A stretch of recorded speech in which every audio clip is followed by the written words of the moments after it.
Good morning. Welcome to Unity Longmont Spiritual Center on July 13th, 2021.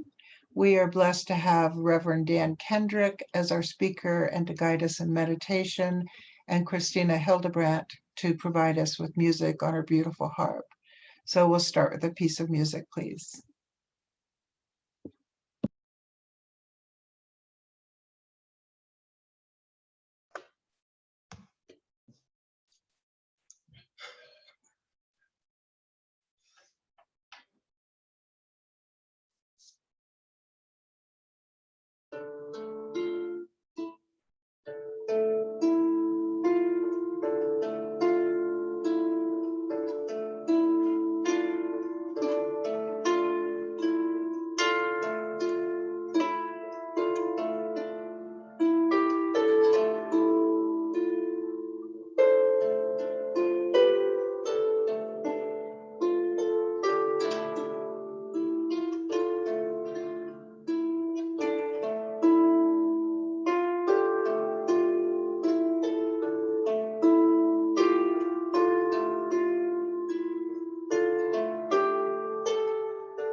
Thank you, Christina, for that beautiful piece. And it's at this time that we go into prayer together by taking a breath. Beloved presence, we are joined here and resting in gratitude for our way forward through this pandemic and experiencing things that seem more normal. And of course, we hold compassion in our heart for those that have been most severely affected. And we pray that everyone that can recover can find meaning and joy in life as we do. And so it is. And we'll have another piece of music, please. So I wrote this piece yesterday. I think I was feeling contemplative. The words are, "My heart is my home. That's all I know. It's the place that I go to be free. My breath is my home. That's all I know. It's the place I go to be free.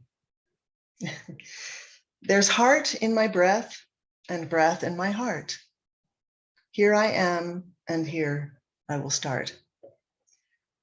And I don't know, we just do these things and they come out. And then my husband and I were reading a biography of a yogi about Yogananda.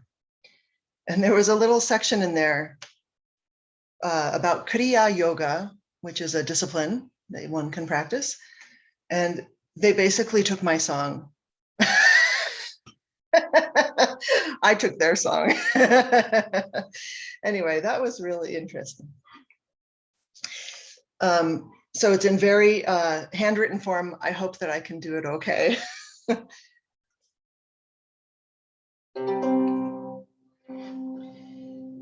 My heart is my home. That's all that I know. It's the place I go to be free.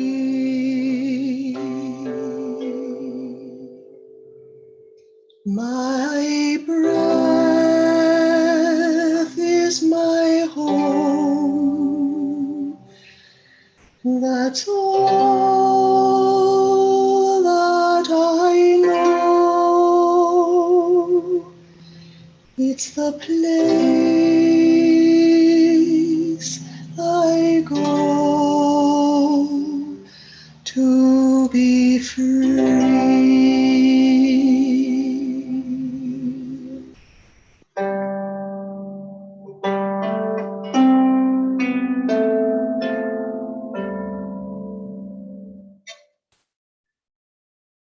There's heart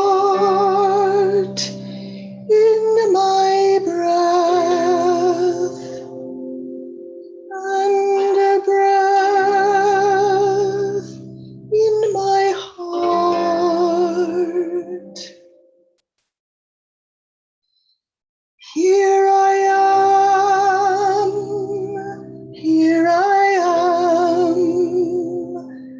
and here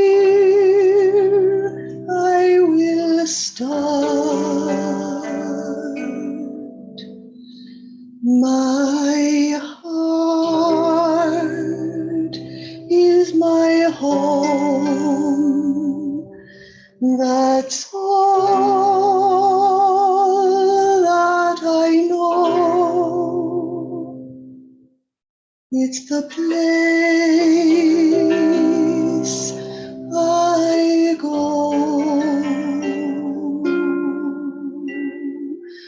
to be free.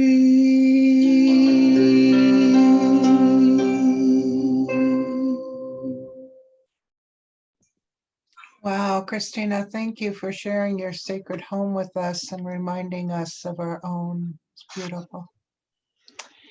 And so at this time, we welcome Reverend Dan Kendrick and open our hearts to his home.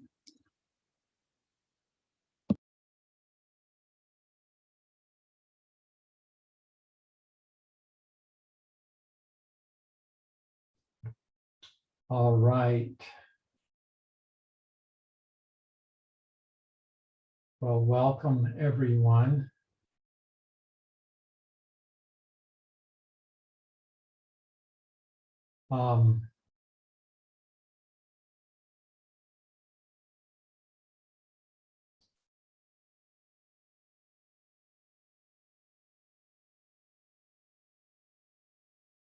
I like the focus of the heart, Christina, and particularly when it's put to beautiful tune.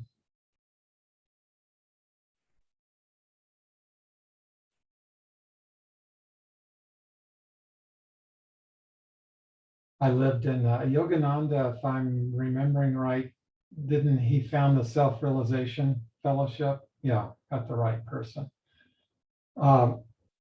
Kate and I lived in Encinitas, California, and they have at least a headquarters there. I think they also had a facility in Los Angeles. But it was right on the ocean. Spent many a time there in their garden, right on the ocean cliff.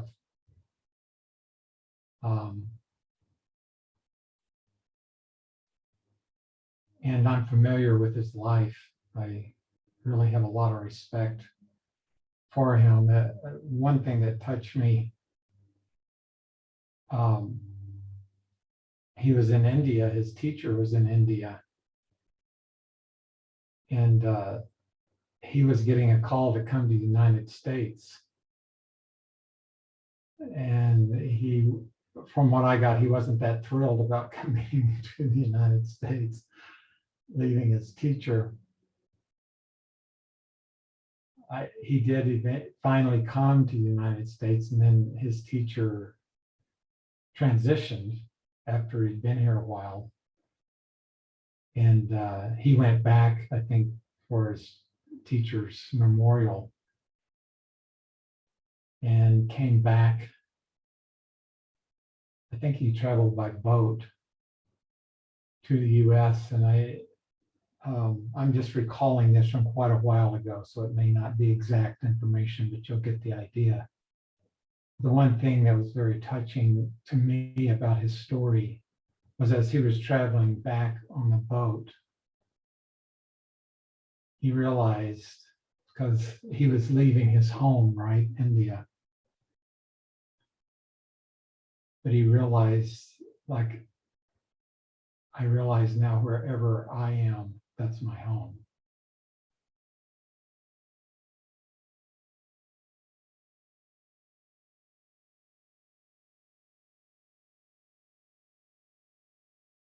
And my experience with myself is that when I'm in my heart,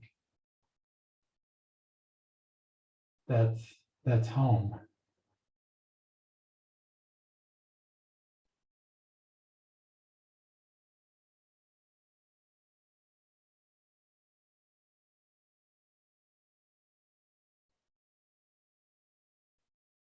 I was with a group the other day, leading a group, and the topic that surfaced was seeing the divine in myself and others.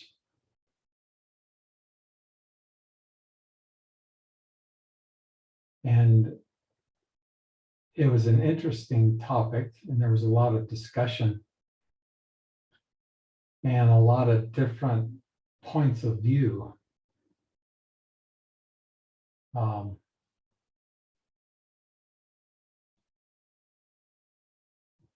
It seemed that one predominant point of view was it was easier to see the divine in someone else than myself, type thing.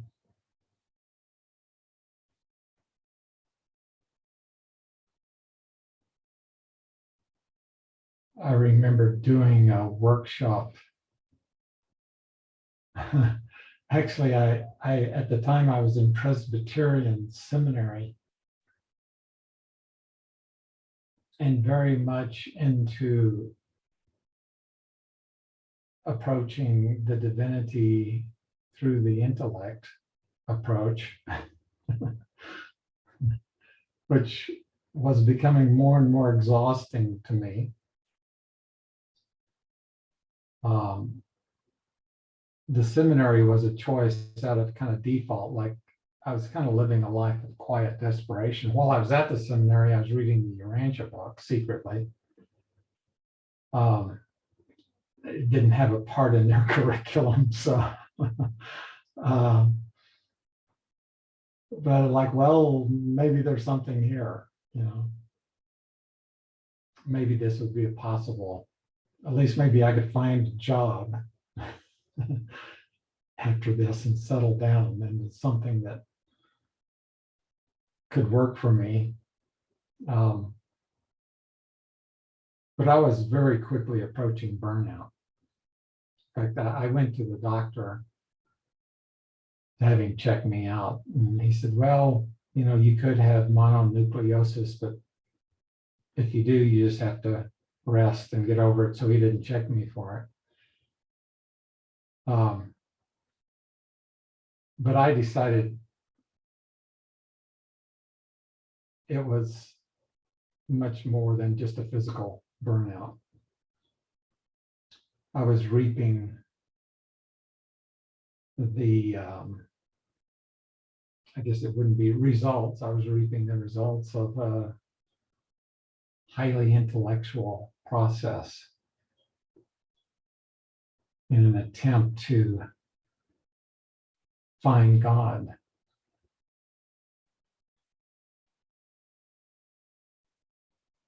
And I was really looking for my heart.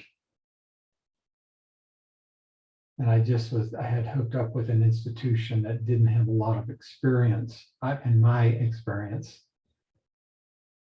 of going with the process of the heart. And some friend told me about the seminars, insight seminars, and it was the Awakening Heart seminar, I think, if I remember the name of it. And I didn't have a lot of money. Insight gave me a free scholarship if I wanted to go. So, and they were having a seminar at the Inn of the Mountain Gods in Ruidoso, New Mexico. I don't know if you've been there, but it's beautiful, beautiful place. Inn of the Mountain Gods. Well, long story short, I walked unknowingly, serendipitously, somehow I walked out of my head into my heart. This is a week-long seminar. Totally blew me away.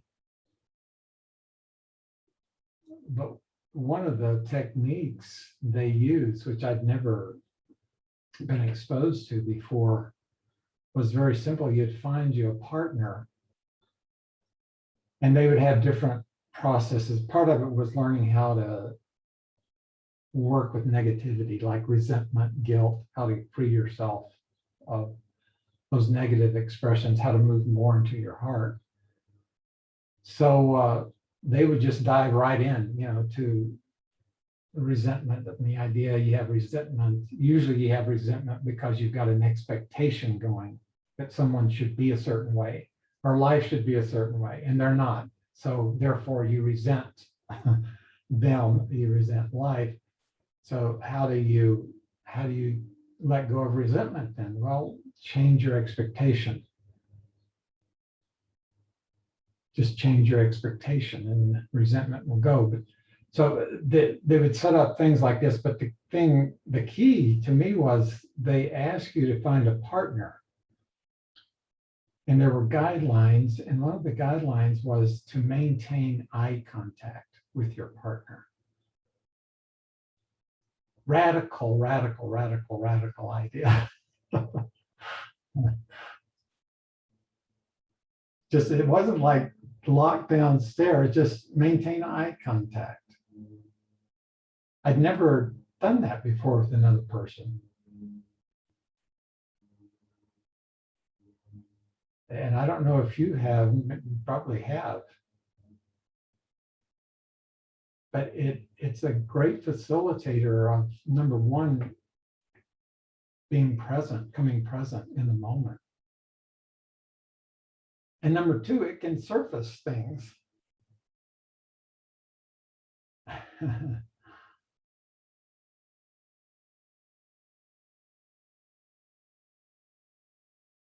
mean, the tendency in our society is if you go out to King Supers and you make a habit of making eye contact with everyone you meet, you might find yourself in jail eventually. Like, well,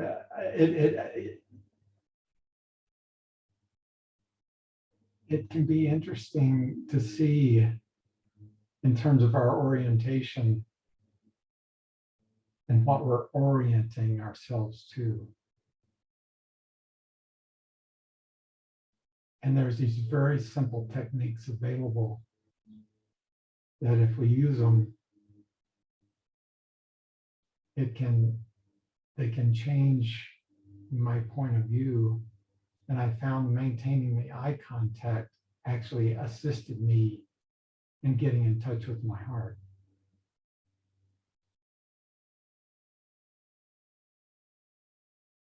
That was day 2 of the, they kind of gently moved you into the process. By day 5, we had a process where they didn't use these words, but the way it played out for me, and I think probably some other people, it was really a process to practice seeing the divine in another person.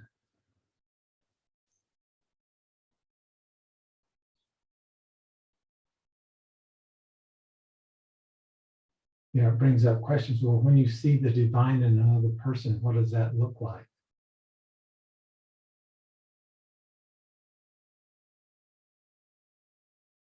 Does God show up and you're seeing God?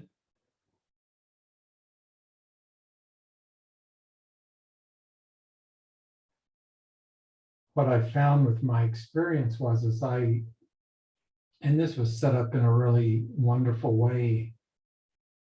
Number one, it was set up so if you wanted to practice seeing the divine in another person, both of you had to agree that you would do this.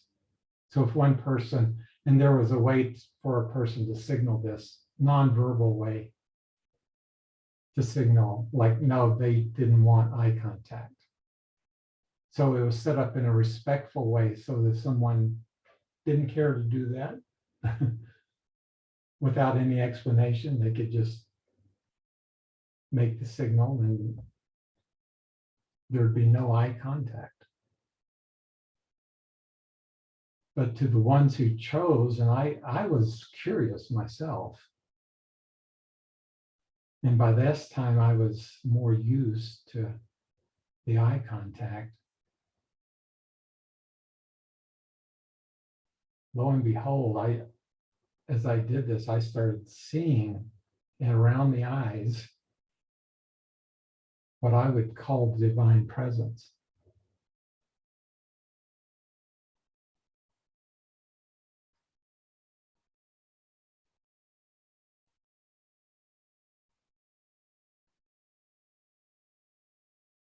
So the question is, did the divine presence just decide to show up? Or did I somehow decide to show up to the divine presence?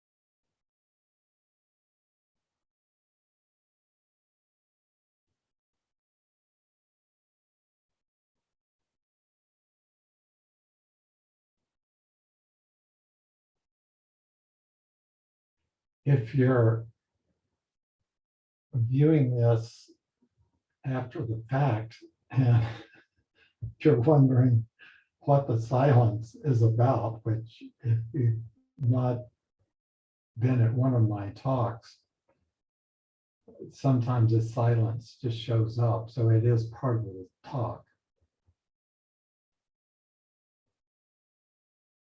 or part of the process.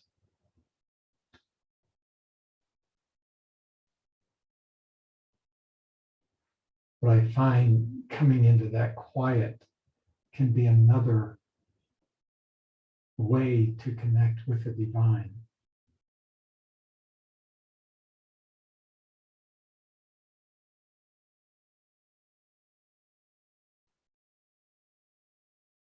I'm reminded of the song June is busting out all over.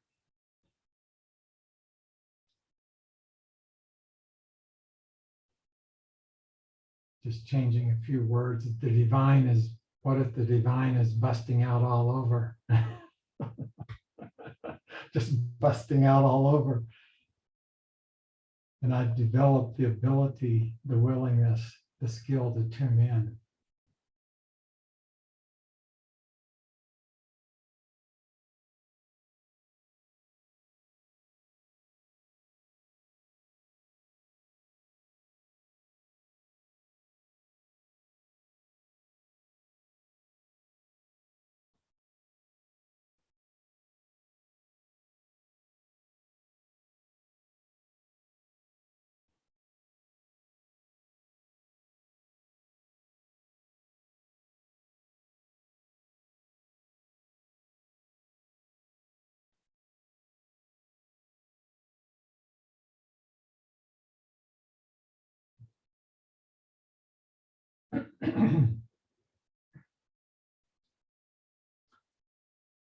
So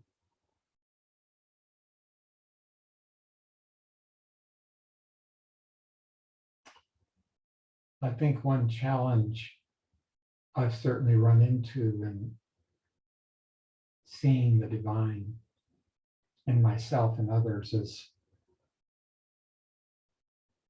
somehow overcoming the programming of duality, maybe I could call it. I've probably shared this before here, but I've kind of been going over some past life events in this lifetime. Past life could also refer to past lives, but this was more past lives in this life. You know? And it can be interesting how just to see in my own experience, and I think we all can relate to this, how conflict was so easily starting to be programmed in to my consciousness. I grew up, as you know, probably most of you know here today, and in the Southern Baptist world. And my dad was a Southern Baptist minister. And dancing was frowned upon. I never knew exactly why, but it was clear wouldn't be the best idea to dance. And of course, in our elementary school in San Antonio, Texas, we had a dance class, as luck would have it, once a week. So here I am, I don't know, 9-year-old, 10-year-old, going to dance class.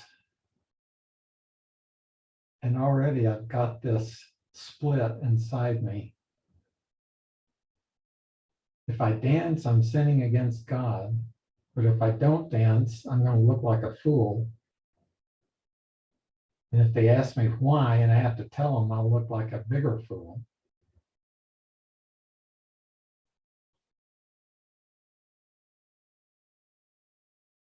So I danced and felt guilty. And the thing is, I remember Julie, yes, of course. Beautiful. I resonated with her, let's say, and she asked me to dance. And that made it even like, wow, this is awesome. But then the programming said, this is terrible. Welcome to the human race.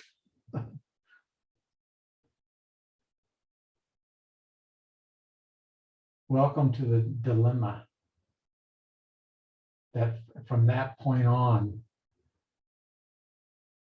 it's as if you do nothing, it's just going, the dilemma is just going to get worse and worse and worse.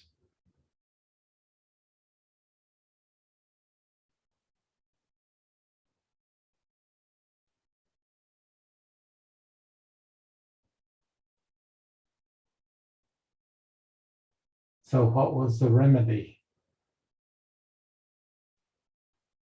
Right there at that moment, 5th grade, there was no remedy at hand. The remedy was keep going. Live with it for a while longer. Of course, that wasn't my only dilemma. I was adding dilemmas regularly. You know, by the time I got to be 30 years old, I had my fair share.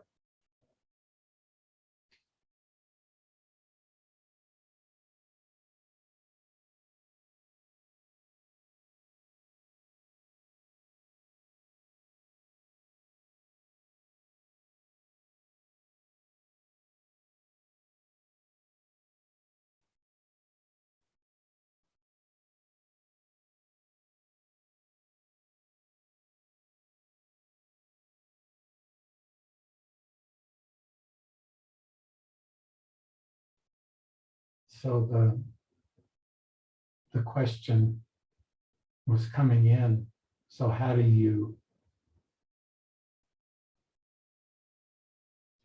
free yourself from the dilemma? And how did I free myself from the dilemma?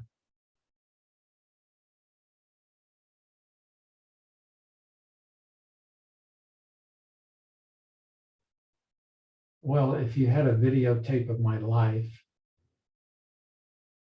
I'm sure you could view it and then you would see how I did it. But not just how I did it, how I'm doing it. And if I had a videotape of your life, I could see how you're doing it.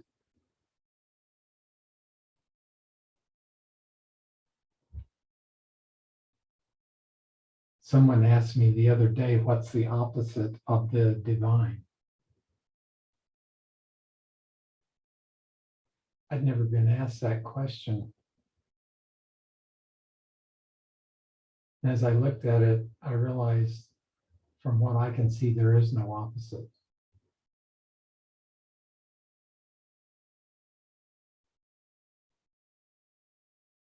I don't know if that was the answer the person was looking for.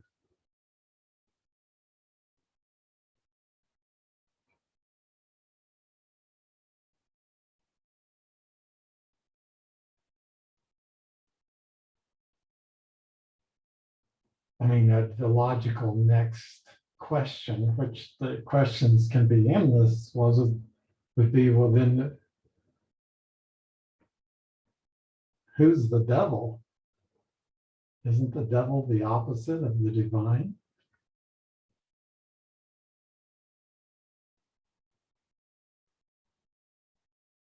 Or Satan, or I guess there's other names, and negative force.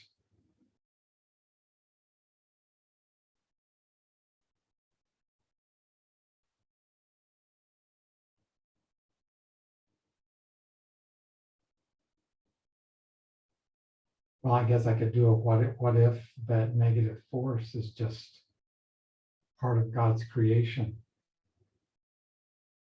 part of the plan, part of the setting up of the classroom. So the classroom brings us the lessons, the exact ones we need to grow, learn, build strength, build muscle, build consciousness. If you look at it in that context, there's no opposite. It's just this is part of the whole.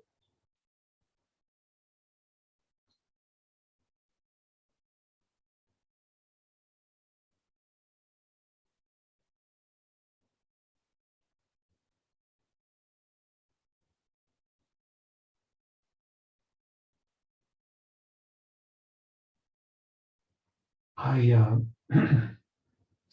I think I've got a sticker on the fridge. I won't go run and get it, but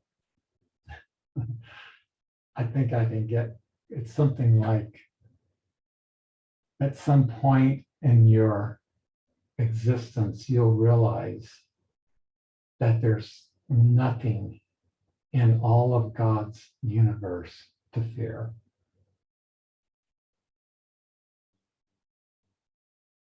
At some point, repeat it, at some point in your life, you'll realize that there's nothing in all of God's universe to fear.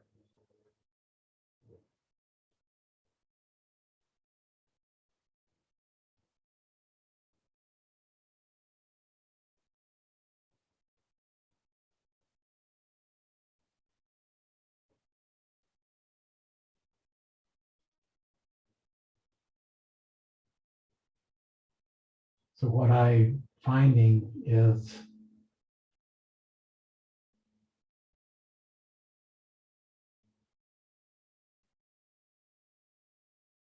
there's lots more for me to see. There's lots more for me to hear. There's lots more for me to come into.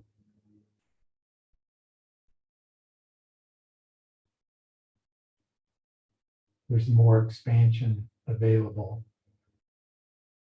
higher point of view.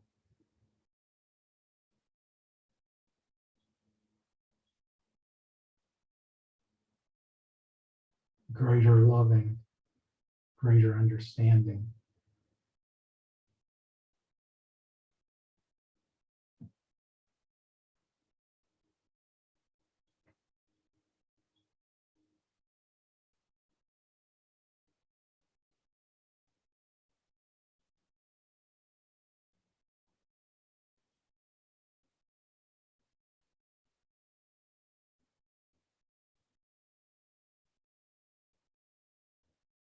So, Father, Mother, God, thank you for this time together.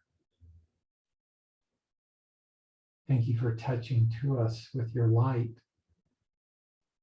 with your love. Thank you for working with our consciousnesses individually and together to open us more to the light, to open us more to your presence, to open us more to the riches that are yours, that are ours.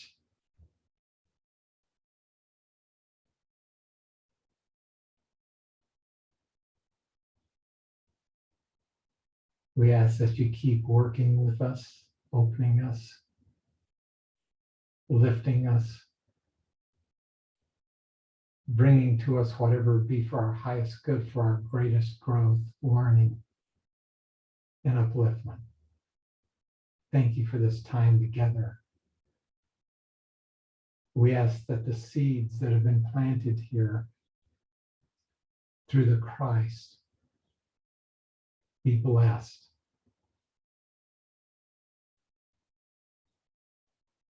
So that the harvest will be great for each one of us.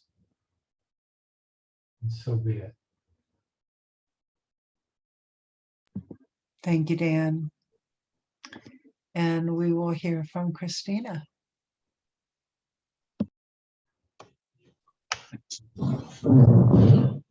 And Hester.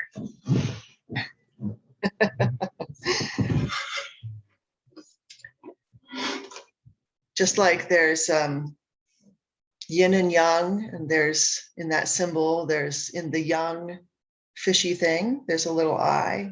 That's the yin in the yang. And in the yin fishy thing, which is a different color, there's a little eye of yang. And just like there's body mind and heart mind, there's Christina Hester and Hester Christina. At least that's what I'm going to try for.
Thank you, Christina and Hester. And it's at this time that we go into our donation of love and light by again taking a breath together and placing our hands on our heart, our sacred home, and allowing that divine love and light to expand.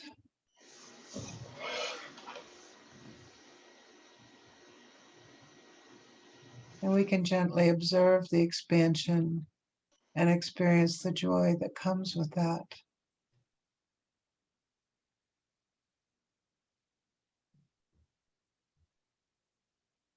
And we know that it is shared with whoever needs it.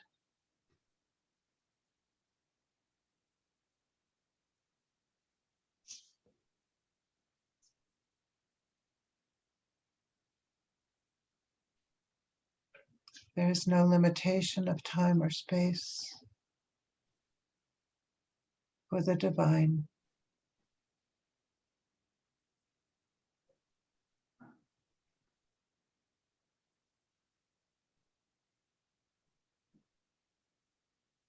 And so it is. And we will finish with Christina and Hester.